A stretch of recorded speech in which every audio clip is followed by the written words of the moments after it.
welcome to another episode of the Game of Life podcast. I'm so thrilled to be joined by two musical theatre superstars, Patrick and Jake, who are currently in Sister Act. Yes. And you're fresh from finishing off in Sydney. First of all, Yeah. how was that first leg of the tour? Oh, look, it was amazing. For both of us, obviously, it's our first professional debut. Yes. So performing into that level for the first time was insane. Yeah. And obviously, neither of us are from Sydney, so it was also that as well. It was only my second time. I got to go to Sydney at the end of last year with my Whopper cohort. We did an agent meet and greet over there, and I was only there for 3 days though. So to live there for 4 months in the middle of the city, right across the road from the capital, was something special. Right. And I always said to myself, "Oh, 4 months, God, that's gonna feel so long." And then you blink, and it's like, "Oh, it's the closing night show," and you're like, "Oh, okay, I got to pack up my life again and move across back to Melbourne." But definitely when I got off the plane on Sunday, it definitely felt like, oh yeah, this is home. Yes, it was good to be back. I've had quite a few musical theatre performers on this podcast, and they all talk about that 8-show week. And because this was, this is both of your first professional debuts, how did you go with getting through that first 8-show week? Oh boy, the very first one. Yeah, the very first week. I mean, because people talk about that 8-show week all the time, but until you actually live it, how did that go? No, go for it. Well, I think at first it was the first thing to get over was the sleep schedule, because we're getting home at 9:30, 10 every night, and then I get home and I'm buzzed, so I don't go to bed till wasn't going to bed till 12:30, 1. But in terms of energy and stuff, I remember the first preview we did, I teared up because this is the first time. Yeah. But it wasn't until opening when it really felt, because my parents were there. It was just it felt oh my gosh, this is it. This is it. So I think doing 8 shows a week and then doing the 8 shows, it felt it was okay, this is now almost not like an athletic thing where it's I've got to maintain my energy throughout each show, but also put on the best show I could possibly do. Yeah. It is a balance. Yeah. You do have to sort of, you always have that in the back of your mind when you're going out and you're doing things during the day. Wednesdays, Saturdays and Sundays, we have a double show day. So the morning is you get maybe, by the time you wake up, you get 3 or 4 hours to yourself before it's all right, let's do a vocal warm up and head into the theatre. But on the days on the rare occasion we have a Tuesday show or Thursday, Friday, our call time is until 6 o'clock, 6:30. So it's you've got the whole day to yourself. And it's I've got a day off, but you also don't want to go and completely burn yourself out, because then you get to the theatre and you're oh, I'm here for 4.5 hours now. And it's you don't want to be that person on stage who has a tired look on their face, especially in a show as fast paced and as energetic as Sister Act. It's you don't have any opportunity to do that, especially for us ensemble boys. We're running around like madmen. So it definitely is a balance between making sure you get enough sleep, not just sitting at home doing nothing, but also maintaining your energy so that you're good to do the whole show 8 times a week. Did it take you a while to sort of figure that out? Yeah. I mean, we had 3 double show days. Well, we still do. We still do, yeah. Wednesday double, Saturday double, Sunday double. And, that's something that took a while for me to be okay, I need to be able, in a matinees, I really need to be able to maintain my energy so that for the nighttime shows, I can actually consistently put on. And I think now I've kind of gotten the hang of it. It wasn't always like that though. I remember in the first week, on the Wednesday, Saturday, Sundays in the matinee, I was giving 200%. I was just I was going for broke. And then I get to the nighttime show and I'm oh God, I'm come on, wake up, right? Where's the energy drinks? I'm wait, let's do this. Come on, we still got to put on a good show. So it definitely did take a little while to settle into, but by I think I was about 3 weeks into shows and I was yep, I've got my system now. I've got my routine, and it was just sort of all right, now we just got to cruise along for the next 3 months and just keep doing it. Yeah. I imagine that first performance in front of an audience would be such a surreal experience for the both of you, because you're new into this. how much were you able to take in on that first night? It's pretty cool. Like, I mean, the very first show we did, the first preview, without spoiling anything, I have the blessed opportunity to start the show on stage. So the curtain comes up and myself and a couple of others are standing on the stage. And there's a mesh curtain that is still down when the solid one comes up, and the audience can't see through it, but I can. So I can sort of tilt my head a little bit and gauge how many people we got, and just once the curtain comes up and Mother Superior starts her opening speech, I'm sort of standing there and I'm just like looking out, and I was just like, oh, this is real. I was like, I'm actually like performing on stage at the Capitol to a couple hundred people, and it's like, wow, this is my job now. It was so crazy. Like, just thinking to myself, oh, I trained for this. I'm here. We did the rehearsals. We did the tech. It was grueling, but like seeing that curtain come up and just looking at that crowd, just like, yeah, this is something special. Yeah. I'd say, like, for myself, just due to the circumstances of how everything happened, I joined the rehearsals later in the period.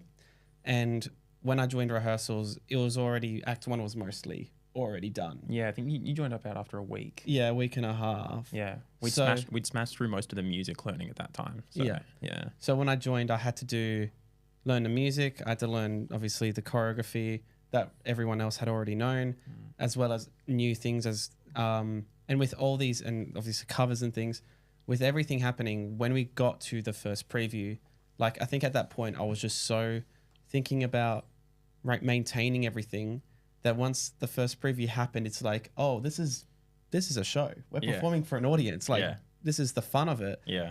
And then all that kind of just like left me, because I was just doing my own track. And there's a bit in the show, again, I won't spoil, but I get like a little solo bit in a song where somebody's singing to me. And I remember doing like the things that I was doing in the rehearsal room and getting like laughs and things. And when I felt that energy, I was like, wow, this is like kind of the first time where I'm on stage with all these stars in a venue where it's as famous as the Capitol Theatre, and I'm getting audience reactions. Yeah. And I think being in the rehearsal room and hearing the same reaction or no reaction to when you're doing lines, it's always interesting when you put the show in front of an audience and things you didn't think were funny get like the most thunderous laugh from the audience, and you're like, that's the part that you enjoyed? Really? That one? Like that one, like 4-word sentence. It's like, really, that? Yeah. But that's the beauty of it, you know? And I think just after that preview, the first, when we did our bows, like I said, like I just had got a bit emotional, because it's like, it's crazy how, the circumstances have led us here. It's pretty cool. And someone actually filmed our first bow. Yes. Yeah. So there was a random lady in the audience. We have no idea who she is, but she was just a mega fan of the show. She'd obviously maybe seen it in London or something. And she filmed Jake and I bow with another member of the cast named Teddy. And she filmed our bow, and we now have that little memento in our camera roll. So it's like, that's really, really cool. Yeah. Like our first professional bow was like, it's documented and we can actually show people. It's really cool. Pretty magical. Yeah. And we're like both Perth boys, so like this is kind of and we went to high school together as well. Yeah. Really? Yeah. So I Jake, you were the year above me. Yeah. So we went to Chisholm. Shout out. And Chisholm. Yeah, so we used to do musicals together at high school. Our last one we did was Bugsy Malone, and I was Bugsy and Jake was Fat Sam. And we always jokingly said, we're like, oh, wouldn't it be great to do a professional musical together?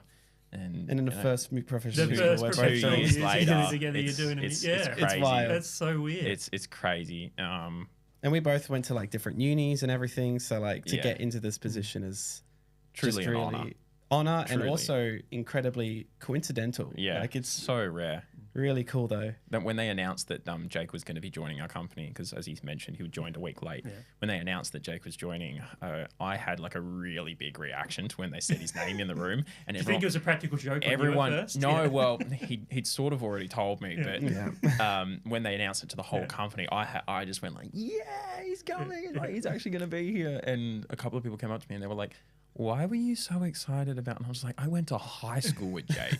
And they were like, no, you didn't. I was like, yeah. And funnily enough, our deputy stage manager also went to our high Emma school. also went to Chisholm. So we got a photo of the three of us backstage, Yeah. Jake and I in our costumes and Emma in her headset.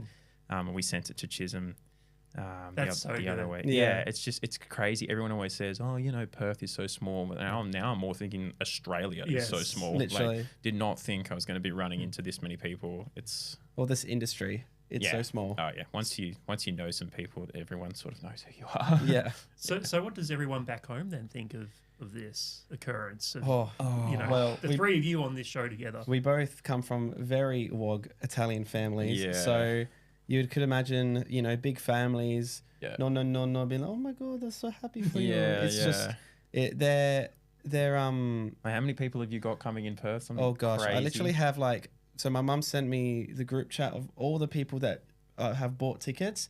And keep in mind, these are just the mother or father of the families. Yeah. So there's maybe 5 or 7 kids in each family, and there's 15 families at least. So I'm like, that is going to be a loud show. Yeah. That's so many Italians. Yeah. I mean, my mum and dad have been so supportive of me pursuing musical theatre.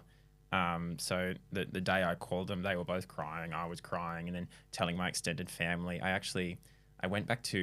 I found out about booking Sister Act in February, and then I went back to Perth in April for a wedding, and all of my family was asking me, "Oh, how's auditions going? How's everything?" And I was like, "Oh, I've booked something." Yeah. And they're like, "Oh my God, what is it?" And I was like, "Well, I can't actually tell you." And they were like, "Yeah, you can. Come on, who are we going to tell?" And I was like, "No." I was like, no, I'm gonna keep it a secret." Gotta be professional here. Yeah. I was like, it's the first one. Let's not lose the show before I even start rehearsals. Yes. Let's, not let it get out. And they were like, oh no, surely tell us. I'm like, no. I'm like, I'm gonna keep it a secret. And then when I was finally able to tell them, they're like, oh my God. And I was very blessed to have. I have a couple of cousins who live in Melbourne and in Sydney, and I was very blessed to have a couple of them at opening night in Sydney, and to be able to share that moment with a family member. And then my mum and dad and my brother came about a week and a half later. But it was really special being able to tell the family. Remember all those high school productions you came to see? And they were like, some of them were good and some of them weren't great. Well, now you can come and see a really good one. Yeah. With a professional cast, crew, orchestra, lighting, sound, everything's just professional. It's and even just mentioning lighting, the lighting on this show is phenomenal. Oh yeah, it is insane. One of the best parts of the show. We don't get to see it that much, but I remember during tech, I went and sat in the auditorium once when they were teching. I think it was "Take Me to Heaven," which is the closing number of Act 1, and I was just watching all the lights, and I was like, "This is just otherworldly." The lighting, it's the sound, crazy. It sounds fantastic. Yeah, it's such a beautiful show. Yeah. I've never seen the show before. I'm very You're aware of the you're in for a treat. movies, so I've never seen the musical version. Of this, so I'm looking forward to seeing I'm it. not going to sugarcoat it. We did have. I noticed on social media a lot of people were saying that not one song from the movie was in the show, and I was like, I understand that people are going to come and see this because they know the Whoopi Goldberg movie, but at the same time, I want to defend it. The title of this show, if we're talking technically, is Sister Act, a divine musical comedy. Yeah. It's not Sister Act starring Whoopi Goldberg. It just borrows the story and the characters. It doesn't necessarily borrow, because those songs are also, copyrighted and things. Yeah. So it's a bit different. That being said, the show borrows from that music, and it's also written by Alan Menken. Yeah. So and you can definitely hear that. Yes. There's a couple of numbers in the show where I won't say which, but They there's sound one like there's Disney one songs. number which sounds exactly like "Be Our Guest." Yeah. It sounds the exact same. Yeah. And we always, when we're getting changed in the bunker, we're always singing it to ourselves as it's playing. But yeah, I think audiences are in for a treat. It's not the movie, but the crux of the storyline is there. There's big glamorous dance numbers. It's fun. It doesn't slow down. Act 1 flies by. Yeah. And so does Act 2. But it's its own thing, and to be a part of not only my first professional show, but to be a part of the original Australian cast of a show is truly a privilege. And it's been a privilege and an honour to bring this show to Australia and to perform it for Aussie audiences. It has such an incredible cast. I mean, Rhonda Birchmore, Casey Donovan, Genevieve Lemon. Massive stars. So talk to me a little bit about working with them. I mean, how wait. intimidated were you going into these rehearsal rooms? Terrified. I remember walking in on day one of rehearsals. The only thing I was called for, all the nuns were called for like a big music call in the morning, and then the boys were called to join that call at like 1 o'clock. And I remember walking in on day one, and the girls were still in the rehearsal room, and the boys were sort of next door checking in. And all of these guys started walking in, and I was like walking over to them timidly, and I was like, "Hello, I'm Patrick. It's like nice to meet you all. I know I follow you all on social media and stuff." And I didn't actually say anything. I don't think I introduced myself to Rhonda Birchmore until like 3 or 4 days into rehearsals. I was like, "Nah, I'm just gonna let you do your thing." And now, she comes up to us backstage, and it's all, hugs and kisses, and she's absolutely phenomenal. I gotta say, I love Rhonda. She's great. And same goes to Genevieve. Yeah, Genevieve's so funny. And Casey, just watching Casey perform every night. Yeah. Because we have a couple of moments where we get to stand side stage and just watch her tear it up. And it's just a privilege. Like, we've got the paying audience and out in the crowd every night, but, we're standing side stage just getting a masterclass in vocals. Just...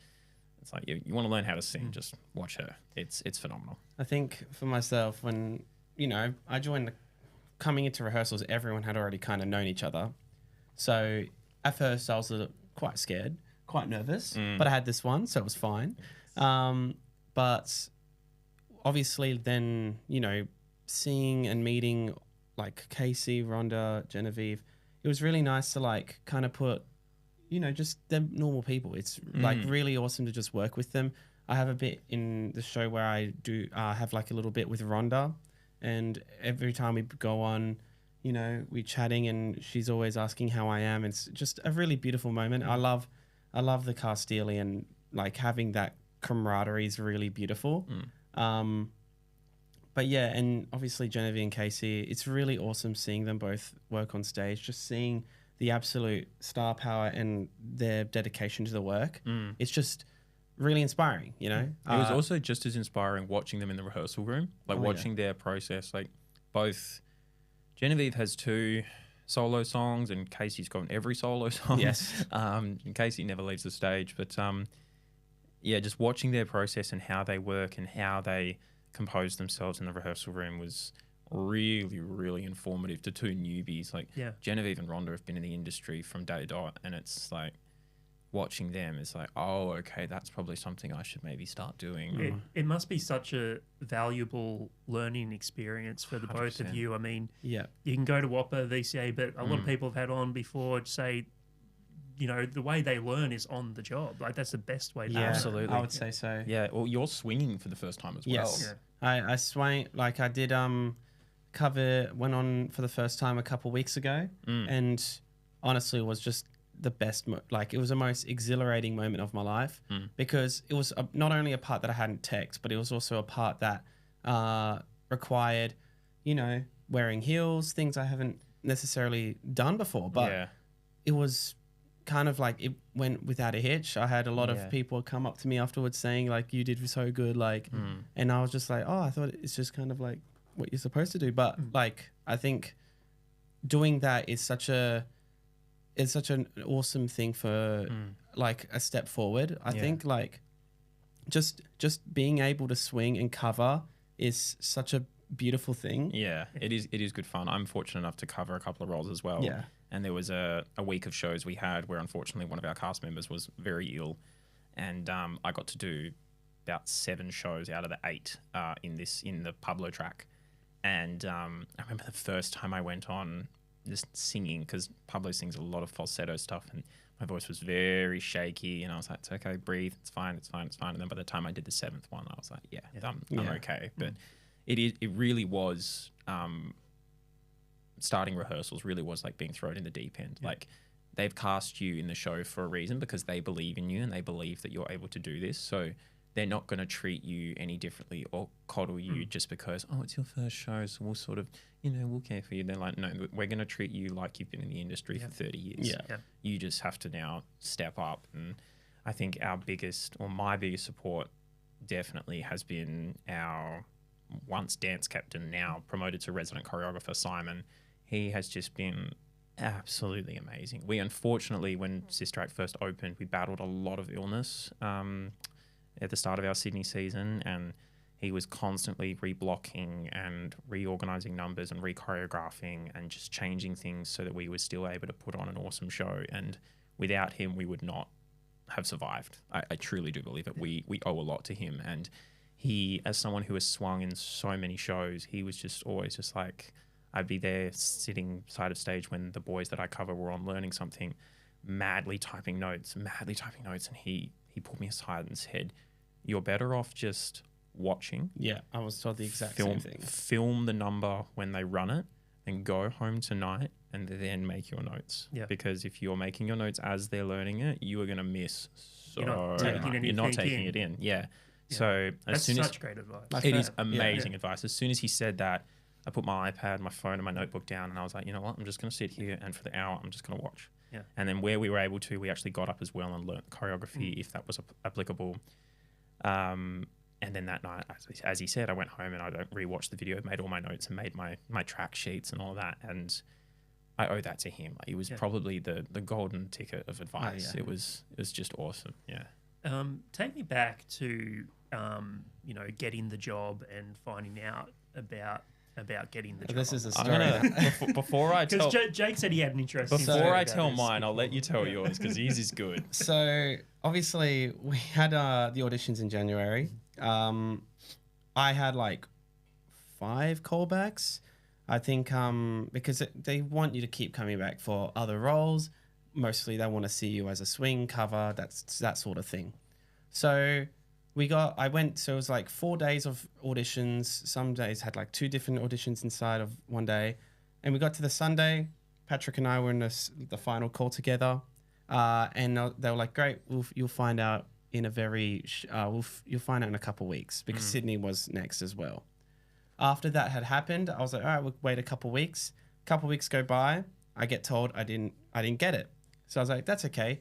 Just keep in mind, this show was the first time I auditioned for a commercial show in person. So I was like, I'm super proud of myself to get that far. Yeah. Then a couple months later, in April, I actually got a self-tape request sent to me by my agent saying, hey, Sister Act actually want to self-tape you for the role of Clemont. Would you be interested? I was like, absolutely. I filmed it and I sent it the next day. I literally didn't skip a beat. 4 weeks later, we're still like chatting to them, being like, hey, what's the go? And they're like, you're still in the running. 4 weeks later, I get a text saying, hey, unfortunately, didn't go your way this time. It was down between you and somebody else. That somebody else was somebody who is in the cast at the moment. And I was just like, you know what? It wasn't meant to be.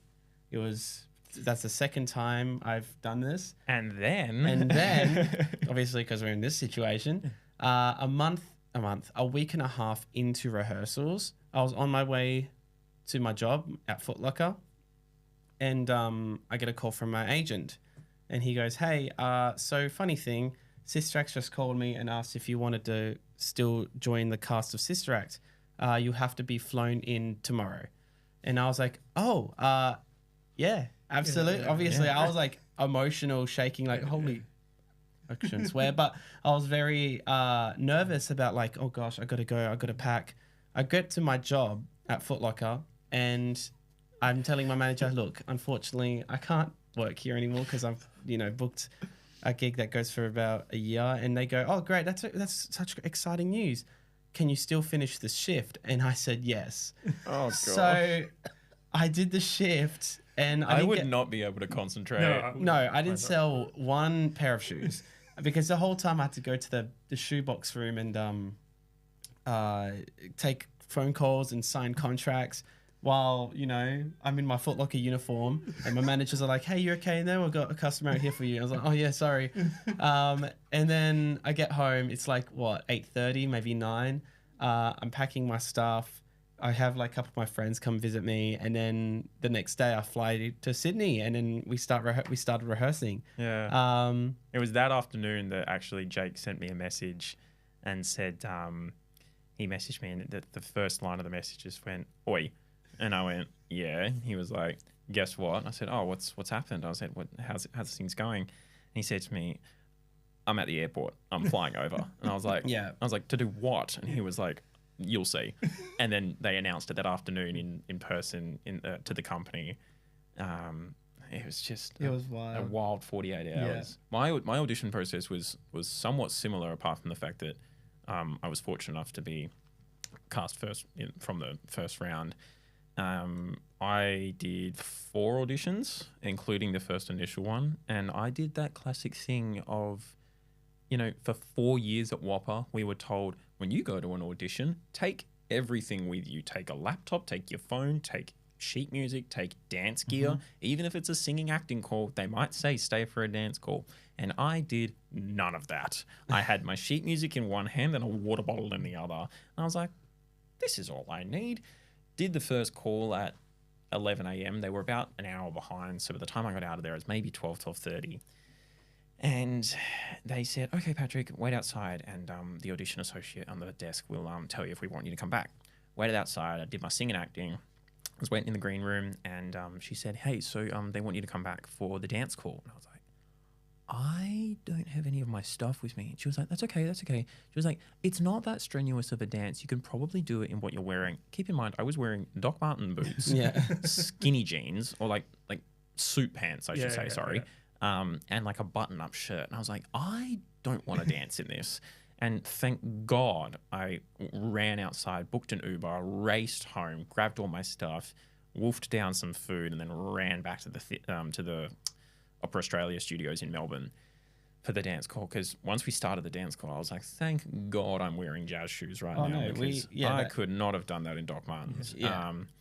And so a day later, I got the email saying, we want you to come back, but we need you to learn 4 more sides and another 3 songs. And I was like, well, my plans today just instantly changed to a day of learning. So learned all of that stuff, went back in again. And then they said, cool, there's another dance call this afternoon. Don't worry, it's the same choreo as yesterday. And I was like, okay, cool. And I was like, I can do that. It's just a different group of people, like narrowed down. And interestingly enough, I found out that I booked it via email. So I don't know why, but I think because I had communicated with the audition associate, she thought that I didn't have an agent or that I was unrepresented. Right. I was at the time. I was standing in my kitchen one day on like a random Tuesday after only having been in Melbourne for like 4 weeks, just cooking my lunch, and then my phone beeps and I see it's from one of our producers, Natasha, and she's emailed me and she said, it says, hi Patrick, we are very honoured and pleased to announce and to offer you the contract of Sister Act, the musical, the Australian tour. And I was like, is this coming from my spam folder? Like, did this come to the right email address? It's a good thing that email didn't go through to your spam folder. If I'd missed it, I would have never forgiven myself. So I read the email and I was like, oh my God, like I actually just got offered my first gig. And so I instantly rang my agent and I was like, did you get told about this? And he was like, wait, did you book your first show? And I was like, yeah, I just got an email. He was like, that's half the reason I'm an agent. He was like, I love telling people that they've booked work, especially their first show. And so we sorted all of that out. But then I was calling my mum, my dad, my brother, my singing teacher, and I only actually told like 5 people in total before the big public announcement, which was hard because they announced the cast. Well, because of you. Yeah.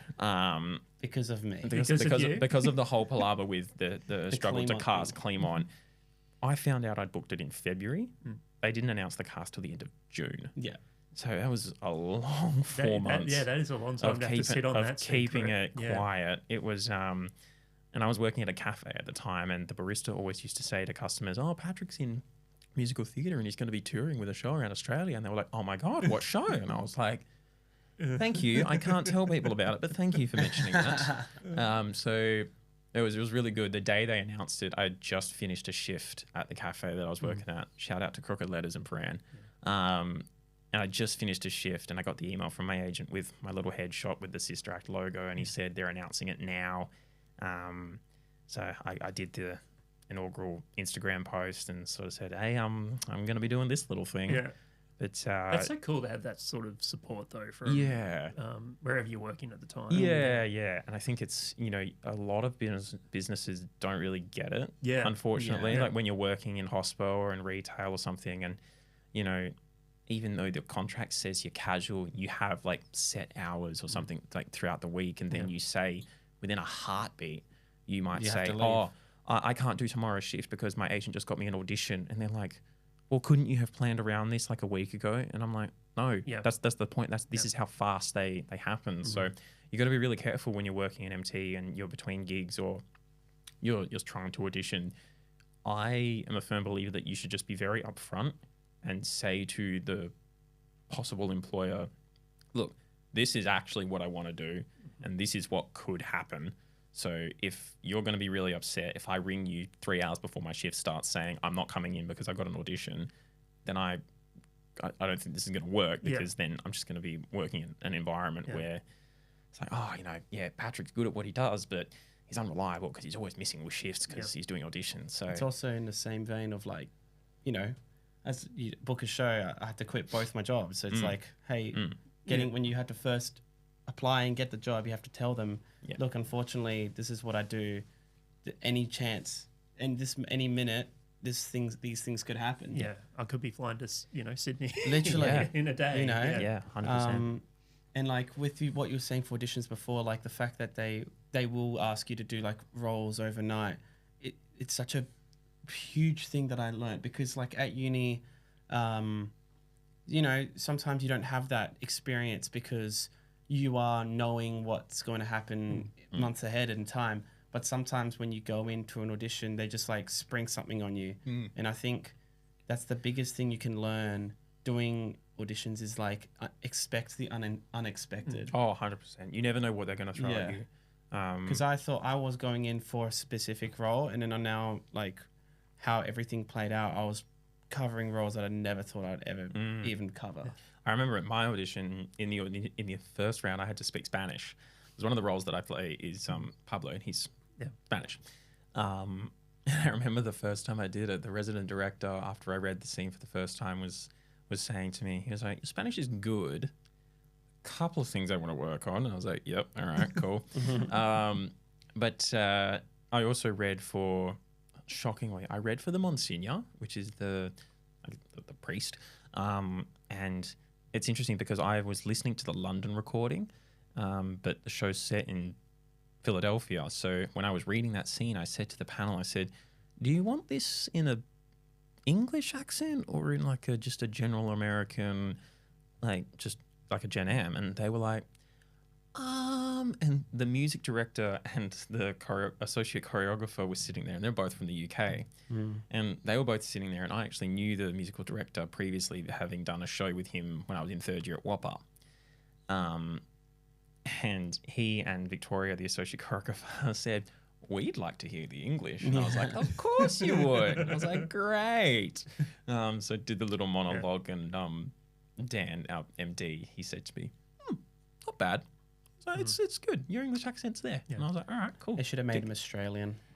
Wow, that would have been very funny. That'd been good. The gentleman who plays Monsignor, DB, he is just such a well-seasoned performer, and watching him work is truly a pleasure. Yeah. How much freedom do you think you've had, with this show in terms of like offering up your own ideas? Like, I know, like, if you see Book of Mormon here versus seeing it in, the US or the UK, it's the same show.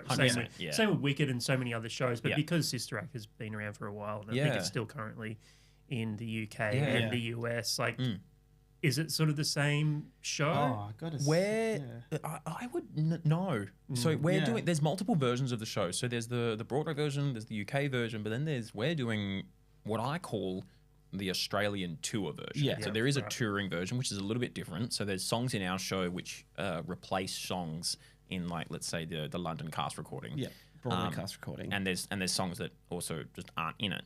But it was quite a collaborative process, which I was really surprised about. Because such a well-known show. Like, I think you say Sister Act to people and they say, oh yeah, I've seen the movie. Like, you know the story. So when the director and the choreographer and everything, the creative team was sort of occasionally asking for some people's input, or being very open to the actors in the space, just having a play and just seeing what happens.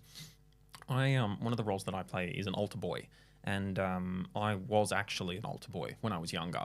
And in my religion, when you are crossing from one side of the altar to the other, you're traditionally meant to bow when you hit the middle. You're bowing to the tabernacle. And we were in rehearsals, and there's a scene where that happens. Yeah. And I said to the director, I said, "Do you want me to bow?" And he was like, "Why would you bow?" And I was like, "Oh, well, because in Catholicism, that's what you do." And I actually was an altar boy. And he was like, "Wait, really?" And I was like, "Yeah." I was like, and I showed him a photo of me next to my best friend as we were like actually altar boys back in Perth. And he was like, "Oh, if that's what you do it. Love it. Great." So it was fun to sort of have that little input. Yeah. Which was really surprising because I really did think it was going to be like, this is what it's like in the UK. These are the marks you have to hit no matter what. Yeah. And look, at times it is that. 100%. Hitting your mark is important. And I always used to be slack with that in high school and a little bit in my first year at WAPA. But then you realize, no, we need you to hit your mark because that's where the light is. And if you don't, you're going to be in darkness. So it's like, okay, yeah, cool. There's a piece of tape there. I'm going to go stand on it. Yeah. I think like the biggest... going on for that, like with these big commercial shows, you'd think going into it like, oh, it's gonna be, because like at uni I went to the Elder Conservatorium in Adelaide, and our third year show we did Legally Blonde, and that was very much like, oh, we're gonna do this because that's what that version did, and we're gonna do this because Whipped into Shape, you have to do it. And going into this, I was expecting to be like, all right, I'm just gonna do exactly what the previous people did before that. And it's funny because before this I did a school tour with Brainstorm Productions, and that was very much like you're doing exactly what the person before you did. Whereas for this show, it was not that. Like, yes, there was, like you said, there was marks, there was the dancing, you had to obviously hit all those, but because Sister Act is such a character-driven show, like everyone has to be a character actor because the stakes are so high, the characters are so heightened. It's like you can't copy and paste that because people have their own takes of these characters, and that's what makes them special. And I think a really good example of that is one of the Three Stooges, Jimmy, who plays TJ. I think what he does with TJ is something that has not been done with TJ before. Absolutely not. And every time you see it, it is... all three of those boys are magnificent. They sound like a dream. They act so funny. Their song, Lady in a Long Black Dress, hilarious. Gets an applause every time. The first time they ran that in the rehearsal room, the three of us were in the room. The covers for those characters were in the room when they were learning it. But the first time they ran that song in front of the rest of the company, you couldn't hear them because there was that much laughter in the room. It was just... It was so funny. It was great. But with that, obviously, like, seeing Jimmy do his own take on TJ and then them just saying, yep, that's perfect. It's like, it's so awesome to see because... Yeah, you'll have those moments where commercial shows will want you to act a certain way, and sometimes you have to do that. But it's really nice just to see that, to be like, wow, that's an actor where he is selling, himself is what is that character. Yes, and it's really beautiful to see. There is a con to it when performing with Jimmy, when performing on stage with Jimmy, like for the shows that I did as Pablo, because he's so energetic and so heightened, and he's just absolutely owning that time on stage that he has. Trying not to corpse when you're acting on stage with him, like his acting choices that he comes up with, I'm just like, I would love to get inside your brain one day because it's just phenomenal to watch him work, and the amount of times where he would do something in somewhat of a very serious scene with Curtis, the leader of the sort of little gang played by James. He would do stuff and I'd have to turn my head and just take a minute so that I didn't just absolutely piss myself laughing on stage. But it's an honor to work with him. Have you had any moments on stage where you've just completely frozen and you've forgotten where you are in the show? I've had one moment. Okay, it's not necessarily... It was a very funny mistake, but the only moment I can think of is, so I play a janitor in this show. It's one of my favorite bits because he just keeps showing up in like random sections. And as going from the question before, I had the opportunity to like kind of make him my own. But in the first part of the show, the very opening, feathers fall from the ceiling. I won't say why, but feathers fall from the ceiling. And in the next scene, I have to come and sweep them off. So I come on, sweep them off, and I have to put the broom backside stage. And I'm putting it down and I'm leaving. But you know, when you lean a broom up against the wall, but you lean it up too close to the wall, it starts falling. Yes, yeah. So this is like at the very edge of the line where the audience can see me. Into the sight line, yeah. So the broom starts falling and I see it falling and I go to catch it. But instead, I actually trip. And not only does the broom hit the floor, I hit the floor.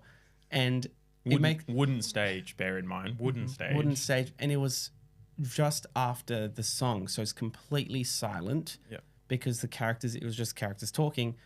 As soon as the broom hit the stage and myself hit the stage, everyone on stage, obviously they were trying to be professional, but I could see them all looking at me because I was in their sight line, me on the floor and halfway like over the line.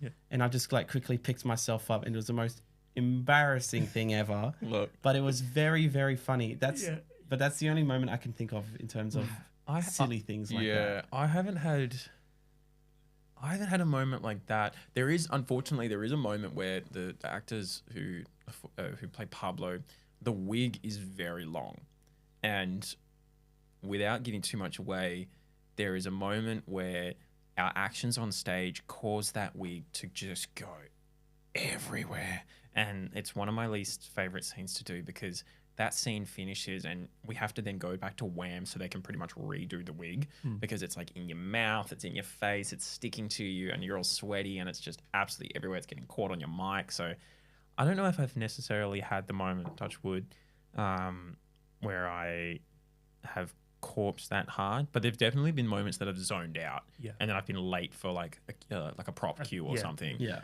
Like in the dining room scene, or something like that. But I'm glad and I'm fortunate that I haven't had that moment yet. It's because when you were trying to, not make mistakes, but later on, I think every actor will be able to tell you the time that their brain just slips and it's like, oh yeah, that happened.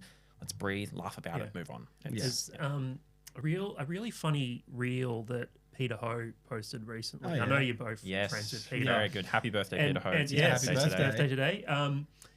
He's in Sunset Boulevard at the moment, and they all line up on the stairs at the curtain call, and Peter sort of trips over on the stairs, falls sort of backwards on the stairs at the curtain call. I just thought, of course that will have to happen every now and again, right? Because even when you watch it as an audience member, you're like, they're all lined up on the way they lined up on the stairs like that at the curtain call. Yeah, of course someone's going to trip. 100%. It could be a step that's only 10 centimeters big, but because you've just done a show, you're 2.5 hours into a massive Andrew Lloyd Webber show, and your brain's probably a little bit fried, and you're just not even concentrating. It's like when you're doing the bows, you're not in character anymore, so you relax a little bit. So that is most likely going to happen. Peter's pretty clumsy though, so I'm kidding. No, love you, Peter. This is a question I really like asking of people who are actually in the same show together. What is it about each other's performances that you like? You start. I start? Yeah. Okay. All right. There is a moment in Act 2. It's the opening number of Act 2. This is after Jake has just had his little moment with Rhonda Birchmore, which we spoke about earlier. Yeah. When I say that Jake gives 150% to this scene, I'm going to be frank. Half the audience won't see it. No. Because Rhonda's blocking him. The other half are treated to the most energetic, crazy, smiling, happy, just absolutely out of this world little pocket moment in the back of the stage. And I'm fortunate enough that I'm off stage at that moment and I watch it every night and I just can't help but laugh. And I think that's something that I've always admired about Jake through doing musicals together at Chisholm, through watching him when he was in the diploma course at Whopper, and seeing videos on his socials when he was at uni at Elder, and now seeing him in a professional show and being in that company with him and watching him do the show and throughout the rehearsal process, there is not one moment where Jake does not give everything he's got. And if the director or someone says pull it back, then obviously he does, but unless they do, it keeps getting bigger, which I think is awesome because, you know, there's times where right before I walk on for a scene, I have to really motivate myself to put a smile on my face. Everyone has their ups and downs. Yeah. But I think that's something I've always admired about Jake is that he never has anything to complain about. He's always got a smile on his face, and always every performance it's like he's performing like it's his last. He's just leaving everything out on that stage, and it shows because, you know, he walks off stage after every performance, and he's like, "I'm wrecked, man." Especially on the double show days, he's like, "I gotta go have a nap. Like, I need to just like get some energy back in me before tonight's show." But yeah, always giving 150%. That's so sweet. Always has, always will. I'd say, like, I'm honestly not surprised seeing you booking a show so early because of how, like, beautiful and talented this boy is. Like, if you hear this guy sing, my God, it's like a fucking dream. But seeing you perform is just beautiful because I can't, it's so hard saying what my favorite part of the show is because my favorite part of the show is the very end and I don't want to spoil it. But you know what I'm talking about. Yeah. He plays a character that you'd never think would just show up. And because this character is also an Italian person, it's really nice seeing this guy kind of go like full on like nonno. And I'm like, I love it. Yeah. But walk it up. Walk it up. Walk it up. If when in doubt, walk it up. But I think with Patrick, it's just beautiful to see him in this setting. He's consistent. Like seeing him go on as Pablo, it's like, oh, he's in that role. Oh, he's doing now Pedicab. He's doing a different role. He's doing this and this. And it's just seeing him work behind stage as well. He's professional. And like, again, seeing you dance as well. It's like at uni, we didn't dance too much, I guess. I mean, neither of us come from a dance background. No, but not at all. But seeing him dance, it's like, oh, he can move. He can absolutely move. I think it's at beginning of Act 1 when we're doing the hip hop. That part is always so fun. Yeah. Because like it's just us three altar boys at the back just doing the robot. Just grooving. It's good fun.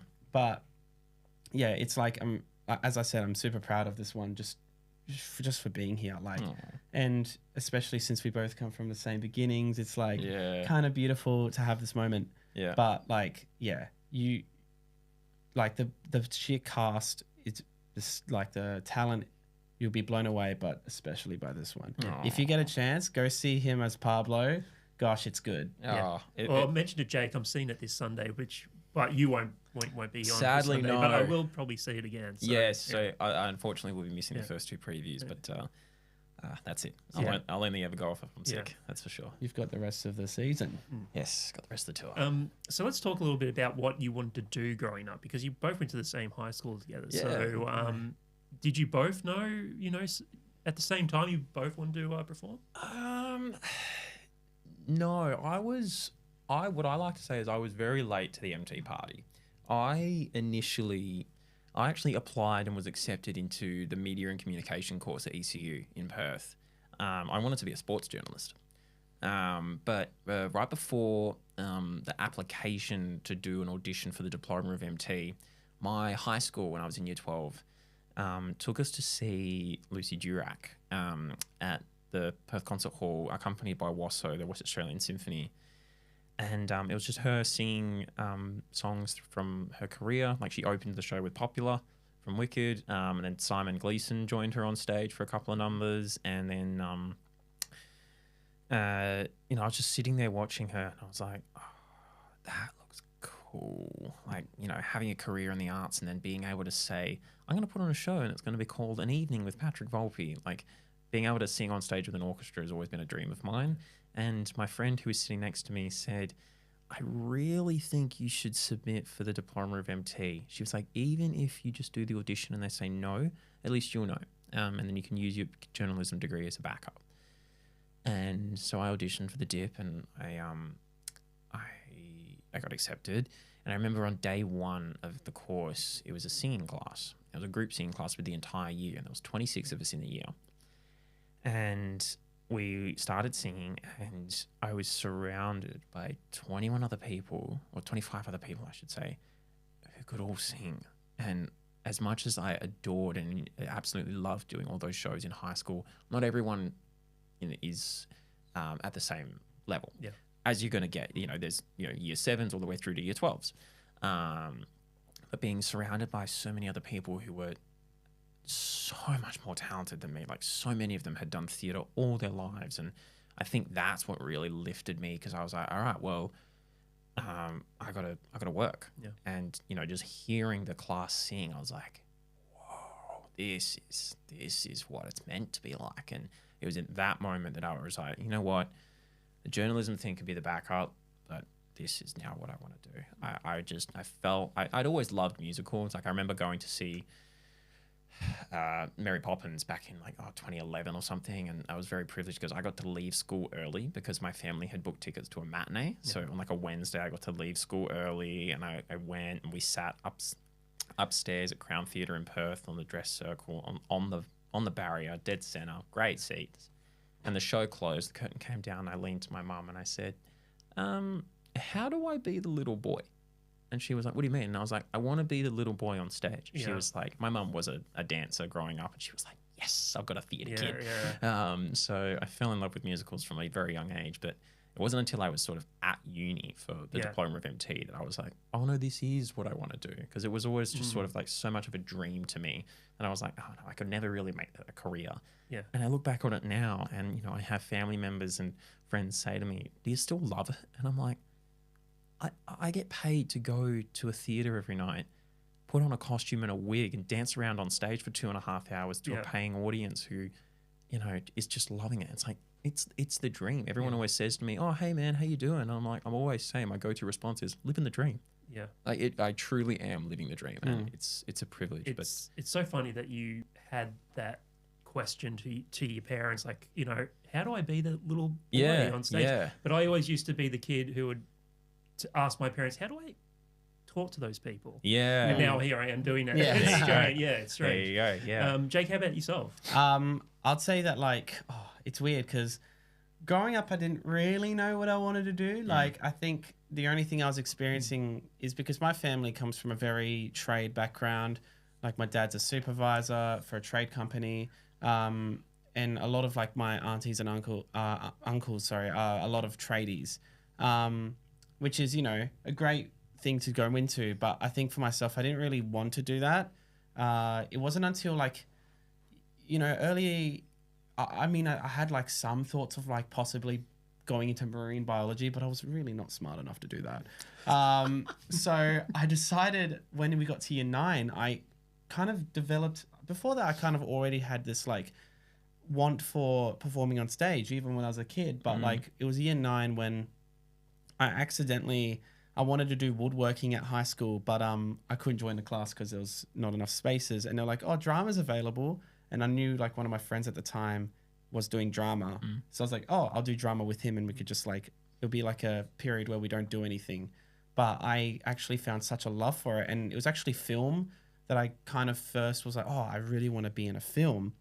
And then it was when I watched the Chisholm production of Beauty and the Beast, where I think you were in that, weren't you? No, that was the one show at high school that I missed. That you missed? Yeah. Well, it was bloody good because I watched phenomenal. it and I was like, I want to do that. And the next year you did. And next year I did Footloose. It was the first show I ever did. And then after that, year 11, year 12, I was working on my singing. I tried to do as much dance classes and acting classes as I could. Then I eventually auditioned for WAPA. Yep. I did the diploma the year before, so 2019. 2019, yep.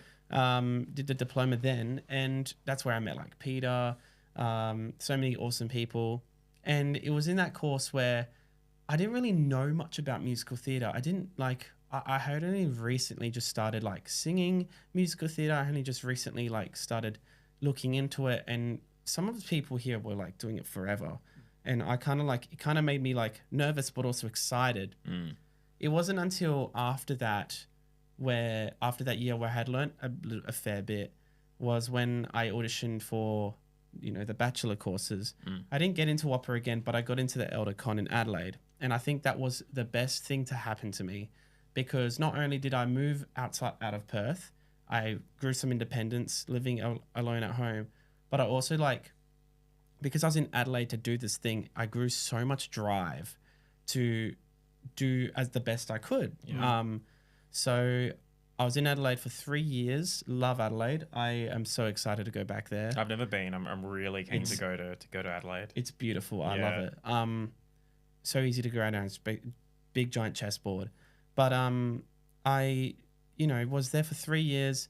I had my ups and downs. It's funny enough, the biggest thing I learned is that failure is the reason why I'm here. Like, not to just get all motivational here, but it's true though. The biggest thing, very true, because there was a lot of times at uni where I wouldn't, like, I would want a certain role, but I'd never get it. Or I would go into a song rep or an acting class and we have a performance to do and I would mess it up or something. And it's kind of an ongoing joke that, like, I would go in and worry so much and then I'd do it and, like, it wouldn't be what I wanted to because I worried so much. But it was such an awesome lesson to learn, because without that, then, I didn't learn from that. Yeah, but I think it's also the same thing. Like, we were chatting about this the other week. Yeah. Performing in front of your peers at uni. It's scary. It's so terrifying. Yeah. Like, the staff can say, oh, just relax as much as they want. You get up in front of 19 other classmates when you're in a bachelor course who are all at the top of their game. Like, yes, we're still training, but all of these guys, they're so friggin' talented. Yeah. And my year at Volpe was just watching those guys perform every time we did a song rep class or something like that. There's be guys up there singing, or girls for that matter, and I'm like, shit, I'm next. Yeah, the pressure's on. Like, I gotta follow that. Yeah.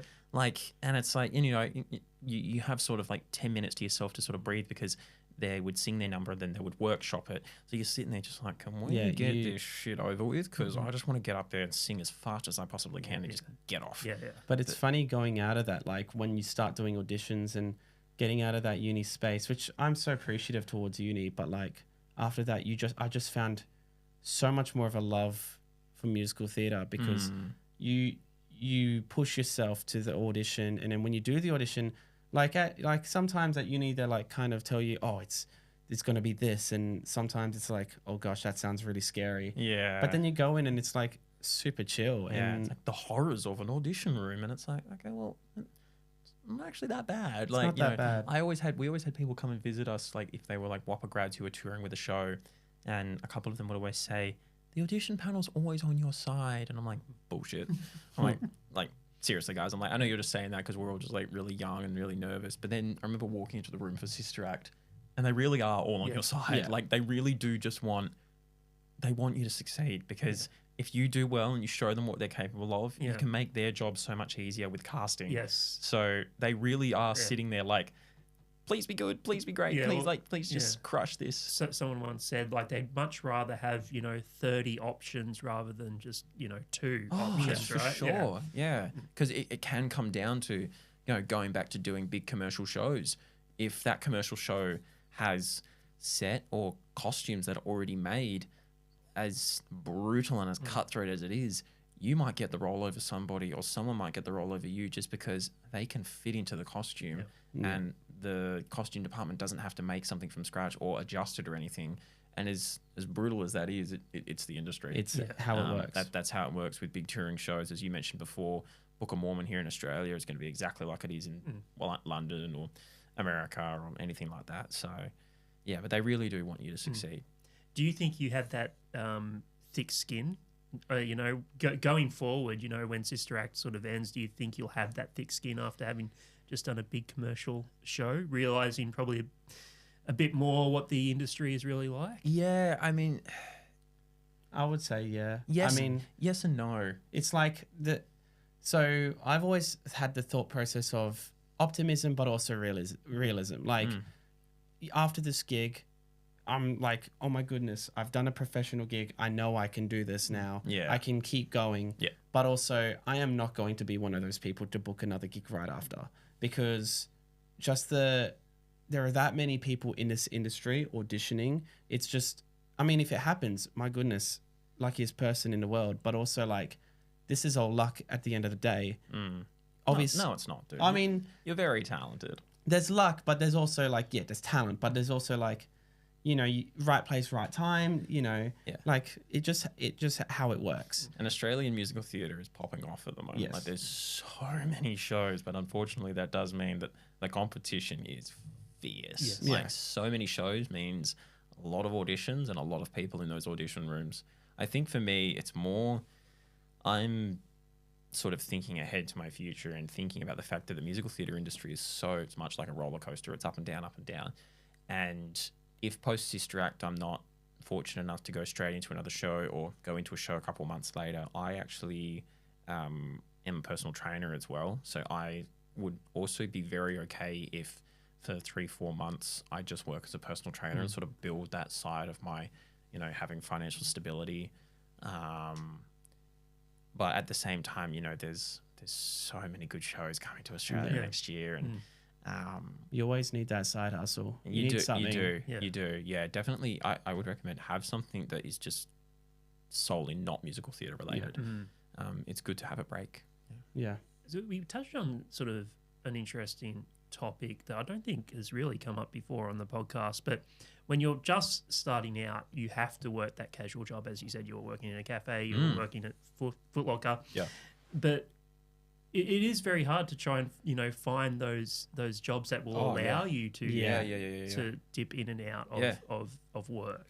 I'd say, like, I mean, with retail, it's really hard because I mean, with hospitality, I find that hospo's a lot easier. I've worked hospo before, and most of the time they're like a bit more chill about it because they're kind of independently run. But with retail, it's a lot harder. Especially if you're working for a chain. Yeah. It's hard to get shifts off. It's hard to get shifts off, and they don't quite understand. But I think the best thing you can do, and I think this is very easy for a lot of musical theatre kids. I mean, I find it easy because it's like you're outgoing, you're social. And I think just being transparent and being really easy to work with is what's going to allow you to have that flexibility. Yeah. Because, I mean, like, most of the time when you're working at these retail stores, there's a lot of people work there. The older, like, kind of people who work there would always want the shifts. So, like, if you have to give away shifts, there's those people to give it to. I also worked at an arcade. So I did 2 jobs. And I think, like, working both jobs and also doing auditions, I was able to, like, kind of freely do that because as long as I showed good performance at work by being a good person to work with, easy to work with, and hardworking, they're still going to give me shifts even if I have to spring on them, hey, look, I've got an audition. For sure. But in saying that, this conversation just makes me think of an awesome clip where Josh Groban is giving a speech. I'm not sure where, but he's giving a speech about the dedication of artists and theatre kids. And he was saying to, I think it was at a college, at like a graduation ceremony. And he was saying this is a message to all future employees or anything like that. If you want someone who shows up on time, ready to go, hire a theatre kid. Yeah. If you want someone who can work in a team and is great under pressure, hire a theatre kid. If you want someone who's organised, and he just keeps listing off all of these things at the same time, whilst you're trying to defend yourself to a possible employer saying, this is what could happen. I think it's also a really good idea to, don't be afraid to say to them, but also, if you do hire me, this is what I'm capable of. And it's so true. Like, people who are artists, you know, everyone has to balance auditions and having what I call a muggle life. And I think that to an employer is very, very attractive to them because they're like, oh, someone who's got great organization, great time management skills. They're confident. That's why I think so many people in the arts work in hospo, because it's like, you can definitely tell someone who maybe hasn't performed in front of an audience before and someone who has, if they were like to come to a table to be your waiter, the theatre kid is going to be so much more energetic. Yeah, so outgoing. Yeah, 100%. So yeah, don't be afraid to share your skills as much as they're like, it's important to be transparent and like tell them exactly what could happen. Yeah, don't be afraid to say, this is what you're going to get if you can employ me. I also think it's important to accept the reality that a casual job is just so important to have, because I think sometimes people think like, oh, we have to keep working to get into the industry.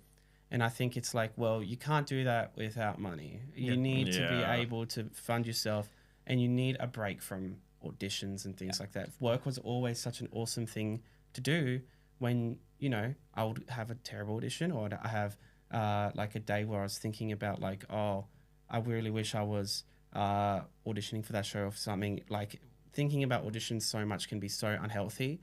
Having that break is really helpful. Yeah. At least you have a little bit of stability in the interim. Of course. And other people to actually hang around who aren't in that For sure. Yeah. world either. For sure. You're both so new into the industry, but like, has there been a moment where you were truly confident in what you were doing?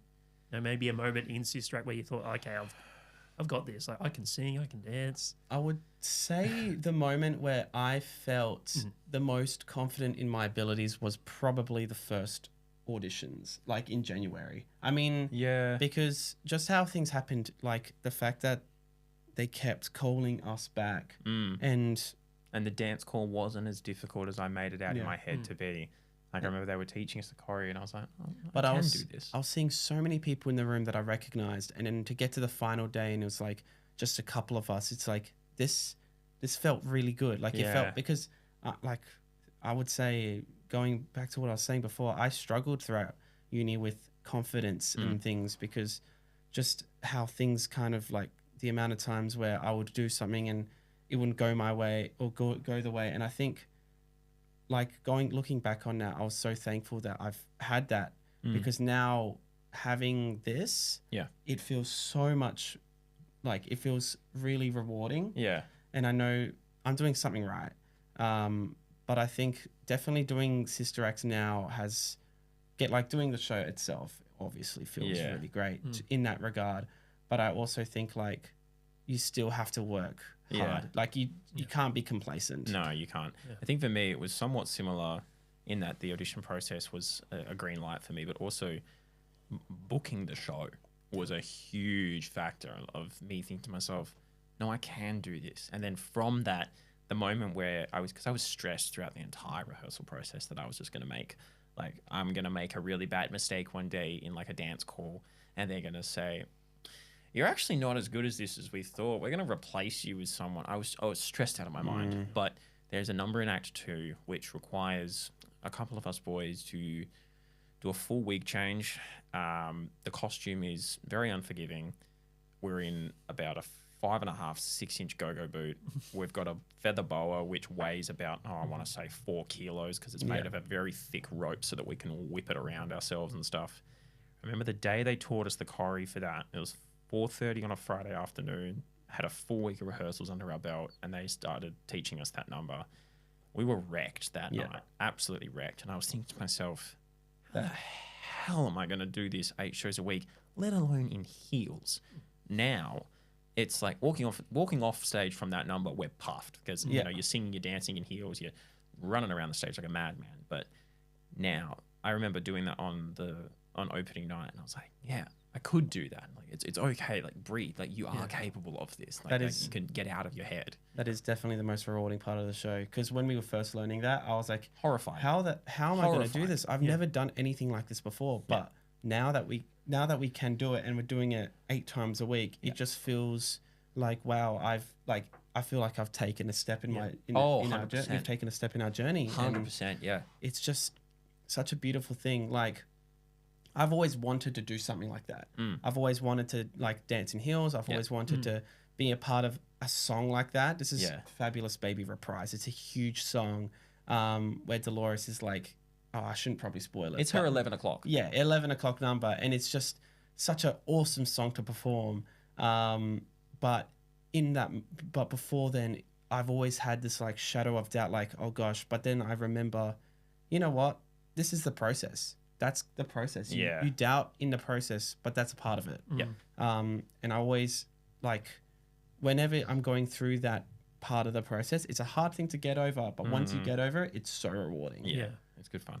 Has there been any instances where someone's actually given you a compliment on this show, like from someone who's maybe got a few shows under their belt and they've said, hey, you know what? You've got something here. I mean, I remember the first night I went on as Pablo, one of our cast members, Bianca, came up to me and she pulled me aside and she was like, I just want you to know your Pablo is very charming. And I was like, oh. I was like, and she was like, and you sound great. And I was like, really? Because it sounded like I just swallowed a fly on stage during that number. Like, I did not feel great. And she was like, I don't know what your ears are listening to, but from the wing, it sounded awesome. I was like, oh, well, thank you. And, you know, listening to people say, "Oh, good job," when you come off from a number, like during the cover text that we do when you're rehearsing and taking a different role, which, you know, you maybe have not had that much rehearsal for. And just hearing people being so supportive and saying, "Oh, you know what?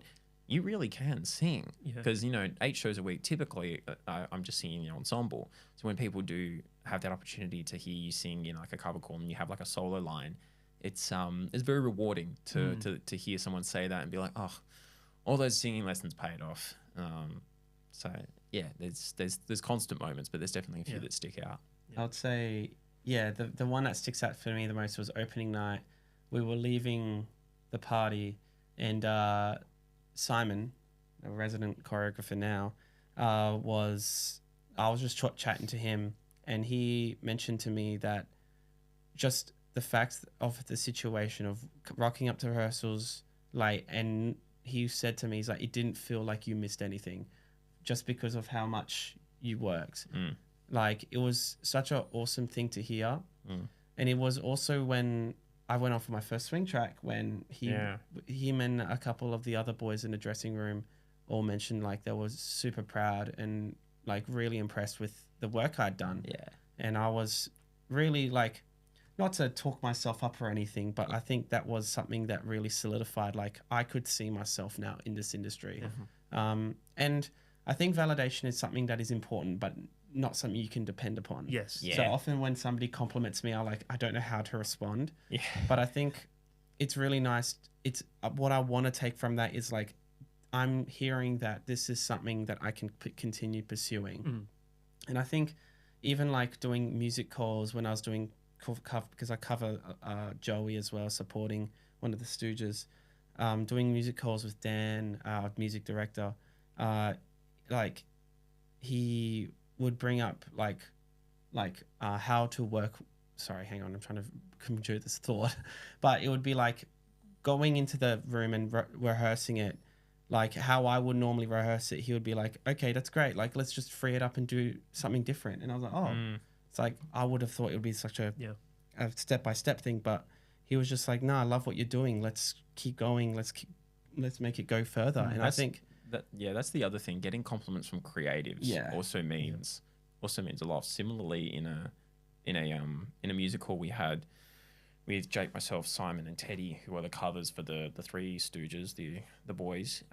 We were singing one of the songs, and Dan, I don't think, had heard me sing in my like upper register, like in my falsetto range, and he looked at me after we ran a part of the song, and he was like, "Patrick, you've got really good clarity up there." And I was like, "Really?" And I was like, "I'm a Barry," and he was like, "Nah." He was like, "You probably are working towards a Barry tenor now." He was like, "You've got really great clarity," and like that coming from someone who has just musical directed so many shows, I was like, "Wow, okay, cool." I was like, "I'm doing something right." It's a nice feeling. It's good fun. I know this show, I think it wraps up in May of next year. 2 days after my birthday. Right. So 25th of May. Even though you've got, quite a while left on this show, is there still a part of you where you're like, "Oh, what's next?" Or you just absolutely living in this moment? 100%. Yeah. I mean, like a lot of my friends were recently doing auditions for Annie and for Hadestown and for Jesus Christ Superstar and for all of those shows, and it was somewhat difficult to, when my agent would send me those briefs and be like, "Well, I'm not going to audition because I can't do the show." But you best believe that I do occasionally refresh my emails or send an email to my agent saying, "What's coming up? Like, is there anything going around?" Because it always sits in the back of your mind saying, this show is going to end, and you're going to have to either go back to your muggle job, or you're going to work your ass off and try and get into another one straight away. So yeah, definitely always in the back of my mind.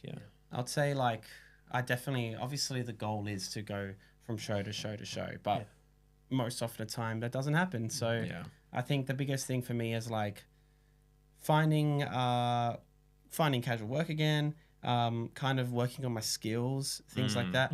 I'd love to get into more like film and things like that, because I've always loved film. I've always loved voice acting, but doing musical theatre as well is one of my one of my dreams. So like, I'd love to keep pursuing any sort of art I can do.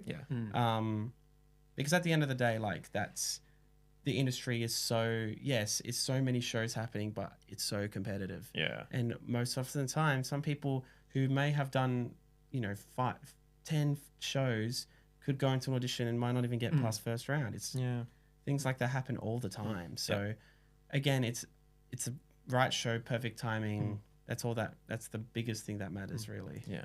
When you think about those times where you may not be working in musical theatre, are there ways you try and think, oh, well, how can I stay creatively engaged? Absolutely. Yeah, 100%. Yeah. I mean, maintaining your show fitness is something that I pride myself on. So keeping up the workouts at the gym and trying to get to a couple of dance classes a week and do the occasional acting class or masterclass or working with a coach and singing lessons, just keeping up the skills. But it's always interesting, when you're at WAPA or you're at an institution like Elder or something, all of those things are just in the course. So you're not even thinking about, when I get out into the industry, if I wanted to do 4 dance classes, an hour singing lesson and an acting lesson, which went for 45 minutes to an hour, you're looking at $200-300 easily. Yeah. And if you're working a hospo job or like one casual job on the side and you've got rent, bills, food, and that to pay, there goes your wage. And it's like, oh shit, like I know that it's in my HEX debt and I know that I'm going to have to pay it eventually, but like you don't think about all that stuff until you leave. So yeah, keeping what I call show fit is how I do that. But also I'm a musician, so playing piano or playing the drums or something like that is a way to just sort of keep myself in the loop. Yeah. I'd say for myself, it's like the best thing to keep busy. When I was doing casual jobs, and I still do, do acting classes with Daniel Cosgrove and my singing lessons with Rosie Harris, 2 amazing teachers. And like you'd think, like to most people, say, oh, you just did 4 years of uni, why are you going to go back doing lessons now? I honestly think that I've grown so much by learning in my own time as opposed to being not forced. I obviously chose and got accepted into the course and I loved it, but it's scheduled learning. Scheduled learning, and you don't get a break from it. No. Whereas this is like I could choose when I wanted to go and do these things. And I found actually leaving uni, I improved so much, especially in my singing. I took my own time with my singing and was kind of out of this environment where I got so thought about it every single day at uni. Whereas when I moved to Melbourne, it was just kind of like, oh, I could go do this lesson and then, if the lesson is good, which most of the time it is now because I took breaks and things, I was able to improve myself. Yeah. It's also so good to do because you can work on auditions with them. Yeah. And they always love working with you in terms of finding new things, finding new material. Yep. I actually just recently before moving here, moving to Sydney for Sister Act, I developed a show reel, like a film reel. I hadn't developed like a film self-test reel before. So doing things like that is really beautiful. I did like a full-time dance course just for a little bit, just being able to work on my skills so I can bring them to the audition was just really awesome. It's rewarding. It just made me enjoy it so much more because I did it in my own time. I was able to do what I wanted to do. Yeah. How do you think you'll react when this show comes to an end? That closing night. Well, as I mentioned previously, it's 2 days after my birthday. Yeah. We're closing in Perth, which is so it's got Brisbane. So it's here in Melbourne till the end of January. Then it's off to Brisbane and Perth. And Adelaide in Melbourne. Adelaide. So Brisbane, Adelaide, Perth. It's we're closing in Perth, which is both our hometown. My family will most likely be at closing night. Yeah, talk about full circle moment for the both of you. I mean, going and seeing shows at Crown Perth growing up, and now performing there, being able to think about, I'm going to be on that stage in 6 months. It's like, wow, pretty groovy. There will definitely be tears. I can guarantee it. I'm an emotional wreck when it comes to that sort of stuff. I mean, I teared up the other night during the bows of closing night in Sydney. I had little tears in my eyes when we were looking out at the audience and they were on their feet. But it's been one heck of a ride, and we're only 3 months in, and we've got 7 more to go. So at the moment, I'm just basking in the joy of it. But It'll be an emotional time. It's- That's for sure. Oh, it's really. I actually wouldn't know how I would react because at the moment it's really hard to kind of not envision this ending, but like I'm so in it now that it's like, oh, this is going to be my life for so long when it will end eventually.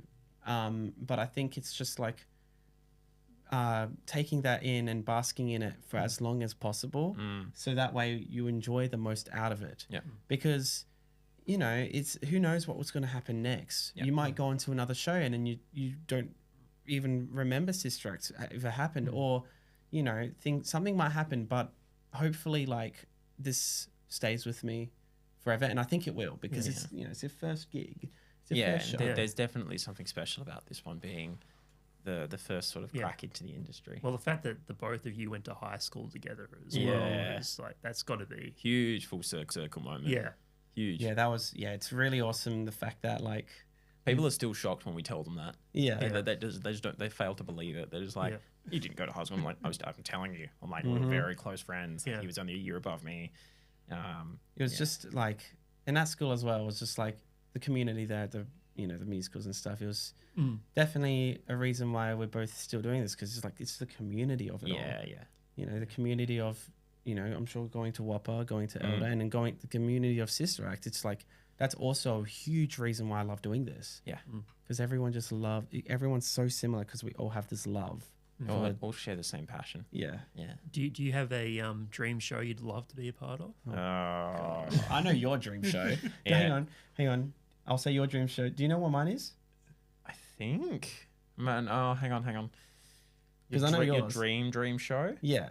I know what his is. It's Phantom of the Opera. I think, it is. Because I discovered when I first started singing, I discovered that I have somewhat of a legit vocal tone to my voice when I sing. And I fell in love with Phantom at a very young age. I absolutely love the show. I will play any role, ensemble. I'd love to be the Phantom, but not going to happen until I'm at least 30. But it's just a beautiful show. I love it. Is it producers? No, but I do love that show. It would probably be Parade. A Parade. I love Parade. Or Sunday in the Park with George. Anything Sondheim. Anything Sondheim. Legit vocals. Yeah. So anything Sondheim is also a dream. But I love Parade. I mean, I'm trying to think of like a dream role. I don't know if I've got one. When I was at Whopper in third year, the first show we did 3 shows in third year. My year group was blessed with shows. We did Sweeney Todd, Footloose, and Cats. A really great season. I was absolutely honored to play Sweeney in Sweeney Todd, and after doing that show, we only did 8 shows, but after doing it, I'm just like, I'd love to do a professional production of that show. It's just, I think I just love the fact that it's so dark and so menacing, and like it's just a beautiful orchestral score. Actually, if I was to say, it would be Les Mis. Yeah, because Parade and Sunday in the Park with George. Yeah, they're not really huge. Whereas Les Mis could tour, and I think Les Mis is probably the one I'd loved. I did Les Mis at uni, but I got pretty sick on Les Mis. Yeah. So I wanna do it again, and I want to do it justice. Yeah. Since being in Sister Act, have either of you had a chance to actually go out and see a professional musical? Oh, okay. Not musical, no. Yeah. Unfortunately, we couldn't line it up with our show schedule. I don't think, no. The only thing we saw was Frankenstein, which was great. Right. Yeah, that was good. Really good, but it was a play. But I missed out on seeing Hamilton. I wanted to see Titanic, but I saw Sunset. Oh, of course, right. Yes, of course. We saw Sunset with Peter in it. Yes, but I saw it because I've seen it twice. I saw with Sarah, and then the second time I saw it with Sylvie. And oh my gosh, Sylvie is amazing. Gosh, her voice. When you go and watch shows now, do you think you'll look at it in a different light now that you're actually you've been a part of it? Yeah, I would. Yeah. I think I do. I mean, Peter Ho very kindly got Jake and I tickets to Sunset Boulevard, and we were very close to the front, and we could see into the orchestra pit. And because the score and the music of Sunset is so important, as a muso myself, I was watching the orchestra quite a bit. But at the same time, there was Peter messaged us before the show and said, enjoy the show, guys. Get ready for a vocal masterclass from Sylvie Palladino. And he was not wrong. It was just phenomenal. But yeah, definitely looking at it in a different light. Like I look at it now as if like these are my colleagues, these are my equals. Like that 10 meters between me and the stage is what I do. That is not as far out of reach as I once thought it was. That's so cool. And it's really, really you cool. become so much more understanding of everything that happens on stage when you know how it works. Yeah. Like when you know, like I know before this, I knew how there are cogs and there's machines and everything has a reason, works a certain way in every show, but I didn't know how it worked. I didn't know the logistics, but knowing that now, it's so mesmerizing. Yeah. It's like so nice to see how everything fits together. Everything has a purpose. It's just beautiful to kind of like see that these shows and these people who put on these shows clearly have, at the end of the day, it's a business, but also the business brings joy and the business brings these experiences that a lot of us all have had and is the reason why we're here. I'll start to wrap up in a second, but it's been wonderful having you both on the podcast today. Thank you for really having us. appreciate It's been it. awesome. Pleasure. It's been such a fun chat. I really try to remember to sort of bring this up, at least, when I have musical theatre performers on. But please take this opportunity to like rave about the behind the scenes crew because, I don't think they get enough praise. Oh my God. A lot of the public sort of don't sort of realize what goes on behind the scenes, but they really are, if it weren't for them, the show wouldn't go on. The behind the scenes crew. I mean, I'm going to try and rattle off names as I can. To Alex, Emma, James, Ben, T-Man, our WAM department, Tony and Dion, the creative team, Eric, Victoria, Simon, who have I missed? Chloe, Lauren, our company Tash, management, our producer, Tash and Paula, our producers. You really don't understand, when you do a high school show or, community theatre show, you're just like, there's maybe 5 or 6 of them. Yeah. There's like 40 of them. There is so many people. We would not be able to do that. Oh, Lani, of course, huge shout out to her and to the lighting team. Oh, the sound team, Sam, Spencer, Paris, just everyone. It's just... And I Paul, don't think our costuming. Paul, head of department for wardrobe, and to all of the dressers, even though they're casual in each city, that huge shout out to them. But we would not have a show without these people. Like I don't think a lot of audience members realize, without that live band, or huge shout out to the band for that matter, and to Dan, our MD. But without that, without all of the crew, without the fly team, and without all of that, it's like that show doesn't go up.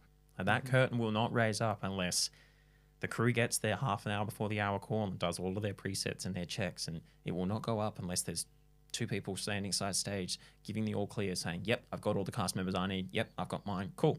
Show begins. If you think of it this way, the stage is obviously the performers, the scaffolding and everything that supports that is the backstage team. Yeah. Like as a analogy, it's like without that stage and without the performance, or without the crew, you won't get that. And they work so hard. They work like we got to go home. Lot more we got to go home do. closing night. The show wrapped up at around 10:15. They were in the building till midnight starting the bump out. They were there the next day for 8 hours bumping out. They're probably at the Regent now bumping in. Because we're on stage on Friday. So they just, the hours that they work is off the charts, and we cannot sing their praise high enough. We would be lost without them. Yeah. Truly, I really do believe that. And it's really nice because sometimes, like, especially being a first show, they might be like, oh, by the way, for this type of thing, you want to do this. Like, don't go in there or don't touch that. Just make sure you just stay here and you do that. And it's like, great, good to know. Yeah. Because sometimes, like, I know how things work, but sometimes when I'm like in a new situation, it's like, how does this work? What are you supposed to do? And they're so supportive. Like, you obviously, as one of the performers, you have to do a mic check before each show. And, yes. A lot of times we'll get caught up in conversation after we're in costume and we'll just forget. And the show can't start until everyone's been mic checked. And, they'll always come over to us and tap us on the shoulder and be like, hi, can you do a new mic check, please? I'm like, oh, don't be polite about it. If I've missed it, yell at me. I don't want to be the burden. So they're just great. They're the best. A good point someone made yesterday who I had on the podcast is the crew are so responsible for your health and safety as well, in terms of like moving sets. Oh my God. Yeah. especially when you have flown elements. Yes.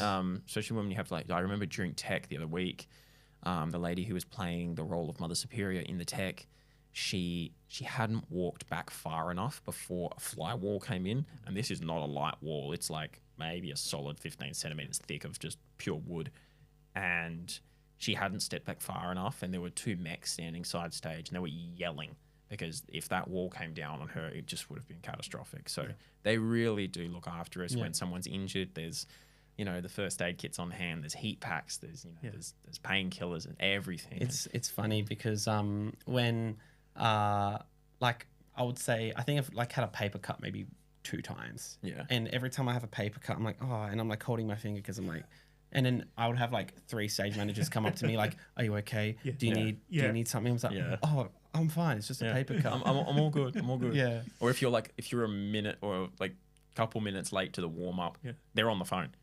They're on the phone ringing you. Like I remember one day there was a day where you were maybe 5 minutes late because you thought the call was half an hour later. Yeah, I thought the call was 12:30, and I got a call. The panic was just like, "Where is Jake? Where is he?" And there was like phone call after phone call. And I was like, "It's not like him to be late. He probably just got the call time wrong."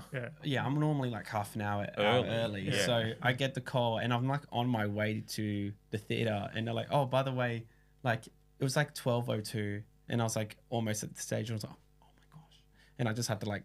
Because I didn't want to be late. But I got there, and by the time I got there, like they had just started warm ups. Yeah. They really do care. But they care. It's so great to have such a supportive team behind us. And they're very professional too. Oh yeah. One last question, and it's a question I always end on. What are the words of wisdom you live by? Oh god. It's a fairly light question to sort of to end the podcast. Yeah, just what is the meaning of life? Yes. You got anything? Never give up. Just if you're passionate about something. I know that sounds cringe as hell, but my dad used to always say it to me when I was young, and when I was playing piano or doing a gig or something. He was a musician for many years, and he used to always say to me, "Trust me, Paddy, I've had this experience. I know what it's like. I've had the ups and I've had the downs." He's like, "If you're passionate about something, I will support you to the end of the earth. Just never give up." He's like, "If you're going to do something, don't half-ass it. If you're going to half-ass it, just don't worry about it. Just put everything into it and keep grinding." Yeah. I would say accept failure with open arms and let it teach you, not rule you. I think, you know, bit of a... mic drop. That's why Patrick went first. Yeah, mine was nothing compared to that. I had to think. No, I think that's something I've really had to live by. Yeah.